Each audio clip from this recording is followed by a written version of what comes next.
အားလုံးပဲမင်္ဂလာပါကျွန်တော်တို့ဒီနေ့မှာတော့ Excel မှာကျွန်တော်တို့ workbook တစ်ခုကိုကျွန်တော်တို့ဖန်တီးကြမယ်ပေါ့နော်ဆိုတော့ကျွန်တော်တို့ Excel app ကိုဖွင့်လိုက်ပါမယ် start ထဲကိုသွားမယ်ပြီးရင်ကျွန်တော်တို့ Excel ကိုရှာမယ်ပြီးရင်ဖွင့်လိုက်မယ်နော် Excel app ဖွင့်လာပြီဆိုရင်ကျွန်တော်တို့ new တွေကနေပြီးတော့ blank workbook ကိုသွားမယ်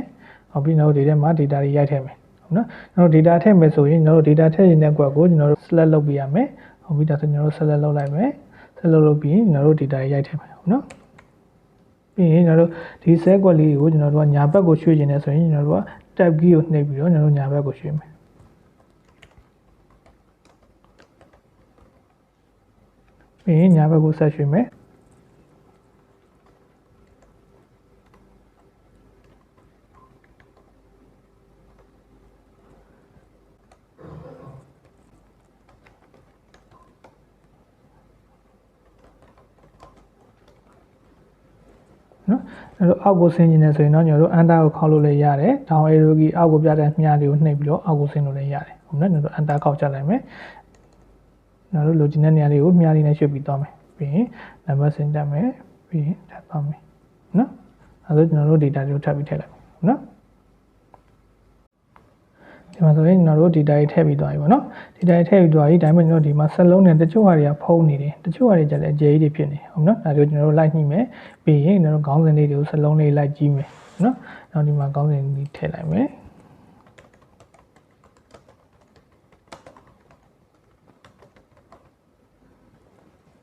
နော်ဝေးဒါဆိုလို့ရှိရင်ကျွန်တော်တို့က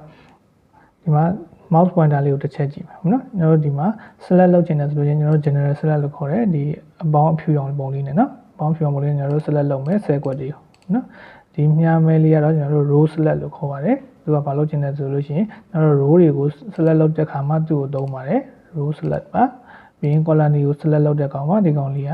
သူ column တွေကို select လုပ်ချင်အလုံးမြားစောက်တို့ပုံလေးပုံအောင်ထားမယ်ပြီးရင် column တွေကို လိုက်ထောင်ရင် column ကိုသူက select လုပ်ပြီးသားဖြစ်ပါတယ်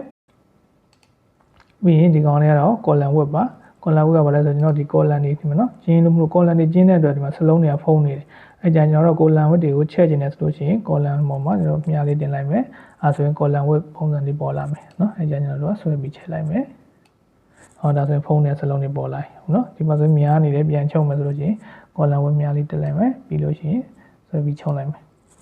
ရပြီနော်ဒီမှာဆိုလို့ရှိရင်စလုံးတွေဖုံးနေတယ်သူ column ဆက်လက်မှတ်မယ်ပြီးရင် column ဆွဲချဲ့မယ်ဟုတ်နော်ကျွန်တော်တို့ဘာပဲလုပ်လို့ကျွန်တော်တို့ select မှတ်ပြီးမှကျွန်တော်တို့လုပ်ချင်တဲ့ဟာကိုဆက်ပြီးလုပ်ရမယ်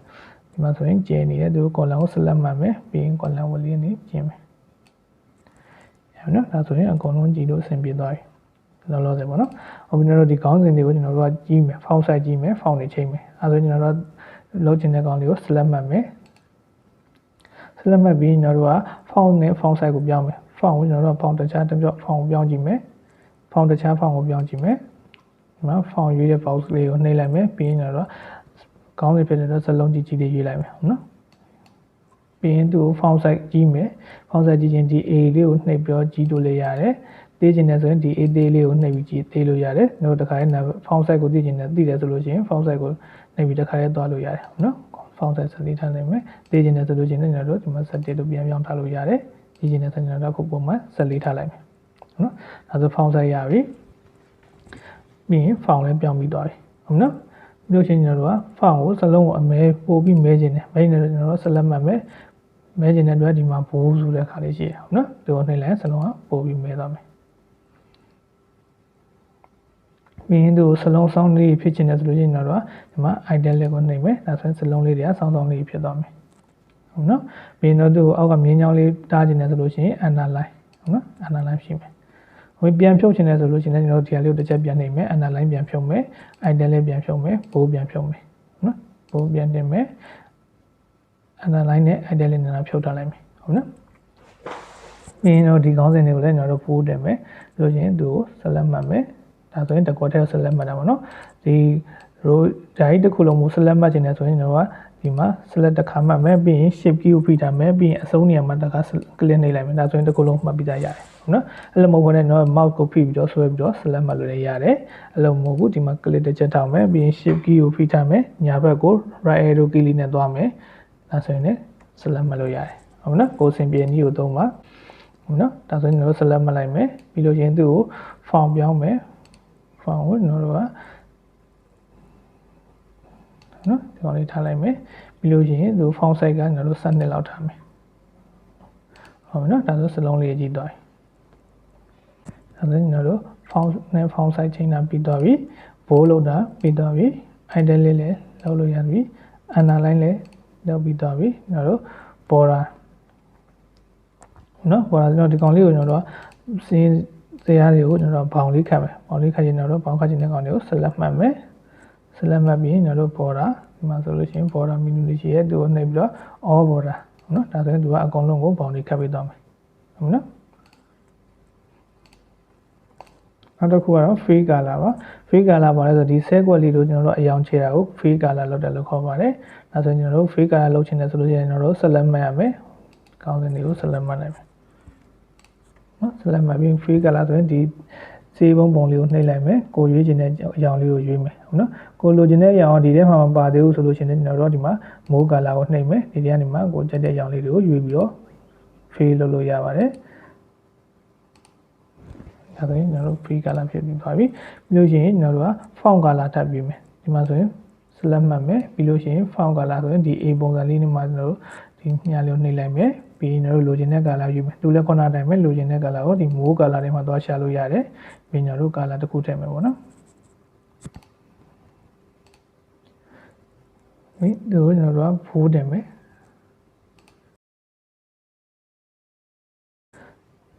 နောက်ပြီးကျွန်တော်တို့က margin center ကဘာလောက်တာလဲဆိုလို့ရှိရင်ကျွန်တော်တို့10ကွက်2ကွက်ကိုပေါင်းပြီးတော့အဲ့ကွက်ထဲမှာကျွန်တော်တို့ကအလဲကောင်တက်မှာပုံနေရလောက်တာဥပမာဒီမှာဆိုရင်ကျွန်တော်တို့က computer shop ဆိုတာက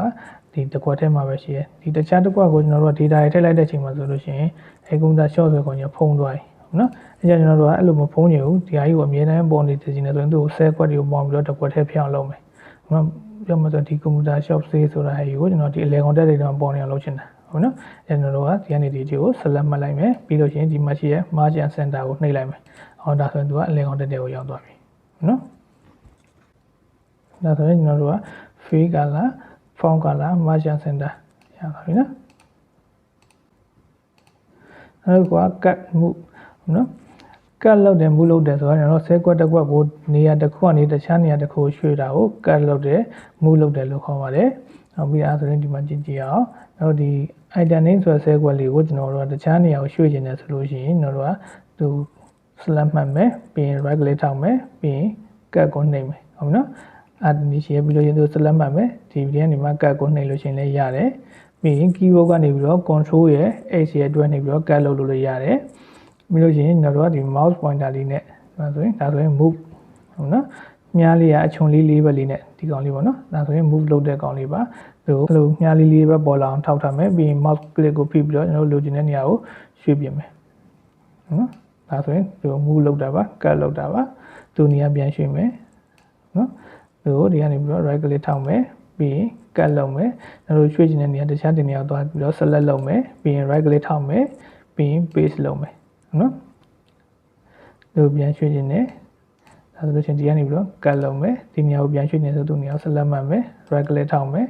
paste ချမယ်အဲ့လိုမျိုးပဲနဲ့ကျွန်တော်တို့ဒီကနေပြီးတော့ paste ကိုတန်းချလို့လည်းရတယ်နော်ကိုစင်ပြန်ဒီကိုသုံးလို့ရပါတယ်နောက်တစ်ခုက copy ပါ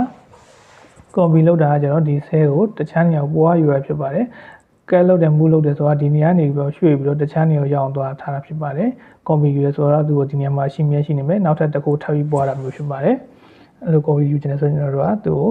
select လုပ်မယ် right click ထောက်မယ် copy ကိုနှိပ်မယ်ဟုတ်နော်အဲ့ဒါတနည်းရှိမယ်သူ select လုပ်မယ်ဒီကနေပြီးတော့ copy ဆိုတာလေးယူမယ်ဟုတ်နော်ပြီးရင် keyboard ကနေပြီးတော့ control C ဆိုပြီးတော့ယူလို့လည်းရပါတယ်ပြီးရင်ဒီမှာ copy ဆိုတဲ့မြားလေးရှိတယ်အကောင်လေးကဘယ်လိုပေါ်လဲဆိုလို့ရှိရင်သူ့ဘော select လုပ်လိုက်မယ်ပြီးရင် control key လေးကိုဖိထားမယ်ဆိုလို့ရှိရင်သူကဒီမှာမြားလေးရဲ့အပေါင်းပုံလေးရဲ့ပေါ်လာတယ်ဟုတ်နော်ဒါကတော့ copy လုပ်တဲ့ကောင်ပါဟုတ်ပြီဒါဆိုကျွန်တော်တို့ select လုပ်မယ် right click ထောက်မယ်ပြီးရင် copy လုပ်မယ်ဟုတ်နော်အဲ့တော့ copy လုပ်လိုက်တဲ့ဆိုလို့ရှိရင်သူဒီမှာ save file လေးကိုသူက dotted line လေးနဲ့ပြပေးဟုတ်နော်ဒါဆိုရင်ဒီဆင်ကကျွန်တော်တို့ copy လုပ်ထားတာနောက်ရွှေ့ချင်တဲ့နေရာကို select လုပ်မယ် right click ထောက်မယ်ပြီးရင် paste လုပ်မယ်ဟုတ်နော်ဒီမှာတစ်ခုထူးခြားတာကသူကဒီ dotted line လေးပြီးနေတယ်ကျွန်တော်တို့လိုတလောက် copy တွေပွားလို့ရတယ်ဟုတ်နော်ဒီမှာဆိုရင်တခြားနေရာကလေးထောက်မယ်ဒီကနေပြီးတော့ paste လုပ်မယ်ဟုတ်နော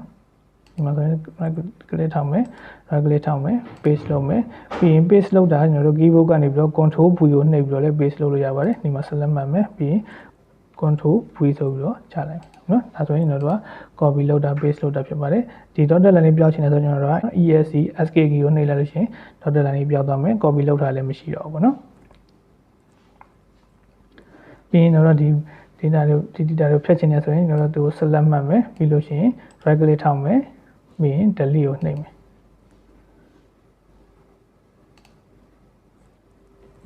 နော်လို့ရှိရင်တော့ဒီမှာစလုံးနေရာဒီမှာဒီ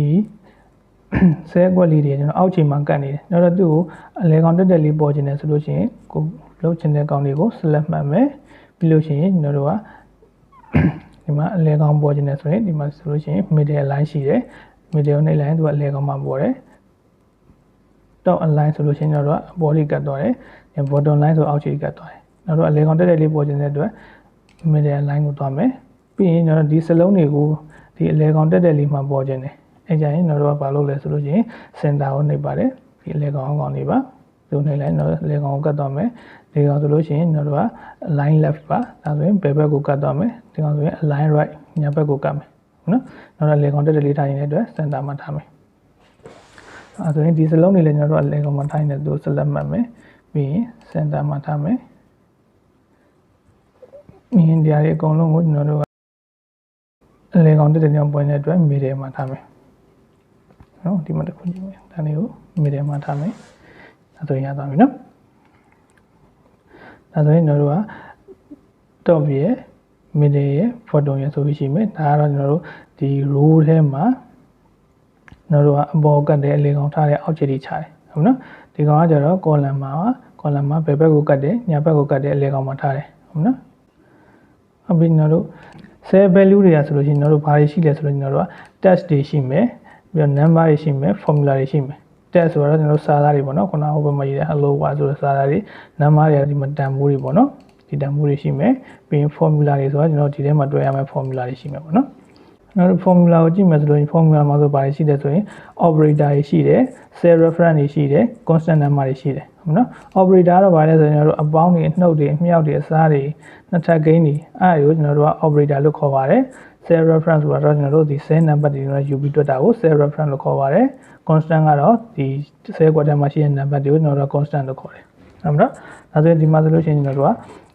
cell reference နဲ့တွက်ထားတဲ့ formula တွေဖြစ်ပါတယ်ဒီဘက်ကတော့ကျွန်တော်တို့က constant နဲ့တွက်ထားတဲ့ formula တွေဟုတ်နော်ဒီမှာဆိုလို့ရှိရင် x နဲ့ y နဲ့ကိုပေါင်းခိုင်းတယ် x ရဲ့တန်ဖိုးက5ရှိတယ် y ရဲ့တန်ဖိုးက2ရှိတယ်ဟုတ်နော်ဒီမှာဆိုလို့ကျွန်တော်တို့က formula ရေးမယ် formula ရေးမယ်ဆိုရင်ကျွန်တော်တို့အရင်ဆုံးညီမျှခြင်းကိုရေးရပါတယ်ဒီမှာဆိုရင်ကျွန်တော်တို့က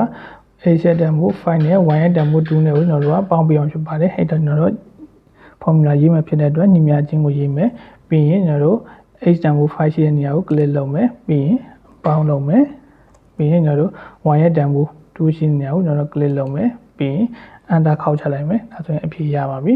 ဒါဆိုလို့ဒီမှာဆိုလို့ရှိရင်ကျွန်တော်တို့က subtraction နှုတ်ဖြစ်ပါတယ်နှုတ်ဖြစ်တဲ့အတွက်ကျွန်တော်တို့က cell တွေဒါဆိုရင် cell reference နဲ့နှုတ်ထားဖြစ်တယ်အဲ့တော့ကျွန်တော်တို့ကဒီမှာဆိုလို့ရှိရင်ညီမျှခြင်းရေးမယ် x ရဲ့တန်ဖိုးရှိတဲ့နေရာကျွန်တော်တို့5ပါပြီးရင်နှုတ်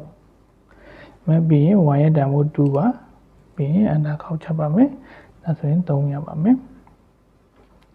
နောက်တစ်ခုကတော့ multiply မှာအမြောက်မှာကျွန်တော်တို့ကဒီ a မှာဆိုကျွန်တော်တို့အမြောက်လက္ခဏာမသုံးပါဘူးကျွန်တော်တို့ဘာသုံးလဲဆိုရင် star လို့ခေါ်တဲ့ star တွေကိုသုံးပါတယ်ကျွန်တော်တို့ equal x ရဲ့တန်ဖိုးရှိတဲ့10ကွက်ပြီးရင် star ရဲ့ star ပြီးလို့ရှိရင်ကျွန်တော်တို့ y တန်ဖိုးရှိတဲ့10ကွက်ပြီးလို့ရှိရင် enter ခောက်ချပါမယ်ဒါဆိုအဖြေရပါပြီနောက်တစ်ခုကျွန်တော်တို့ကစားတဲ့နေရာမှာကျွန်တော်တို့ကအစားလက္ခဏာမသုံးပါဘူးဒီမှာဆိုရင် slash ကိုသုံးပါတယ် equal ရေးပါမယ်ပြီးလို့ရှိရင် x တန်ဖိုးရေးမယ်ပြီးရင်အစားဖြစ်တဲ့အတွက်ကျွန်တော်တို့ slash ကိုသုံးပါမယ်ပြီးလို့ရှိရင် y တန်ဖိုးရှိပါမယ် enter ခောက်ပါမယ်ပြီးနောက်တစ်ခုက ထပ်ကိန်းမှာထပ်ကိန်းတင်တဲ့နေရာမှာကျွန်တော်တို့ကတန်ညွန့်ကို caret ဆိုတဲ့မြားချုံလေးနဲ့ရေးပါတယ်ကျွန်တော်တို့မြားချင်း x ရဲ့တန်ဖိုးပြီးရင်ကျွန်တော်တို့ထပ်ညွန့် caret ပြီးရင်ကျွန်တော်တို့ y တန်ဖိုးပြီးရင် enter ခောက်ချပါမယ်ဒါဆိုလို့ရှိရင်ကျွန်တော်တို့9နှစ်ထပ်ဖြစ်တဲ့အတွက်25ပါနောက်တစ်ခုကကျွန်တော်တို့ constant number အတွက်တဲ့ဖြေပဲရေးမှာဖြစ်ပါတယ် constant number ကျွန်တော်တို့ဒီမှာ x ရဲ့တန်ဖိုး5 y ရဲ့တန်ဖိုး2 x equal အဲ့တော့5 + 2 equal နောက်တစ်ခုက equal 5 minus 2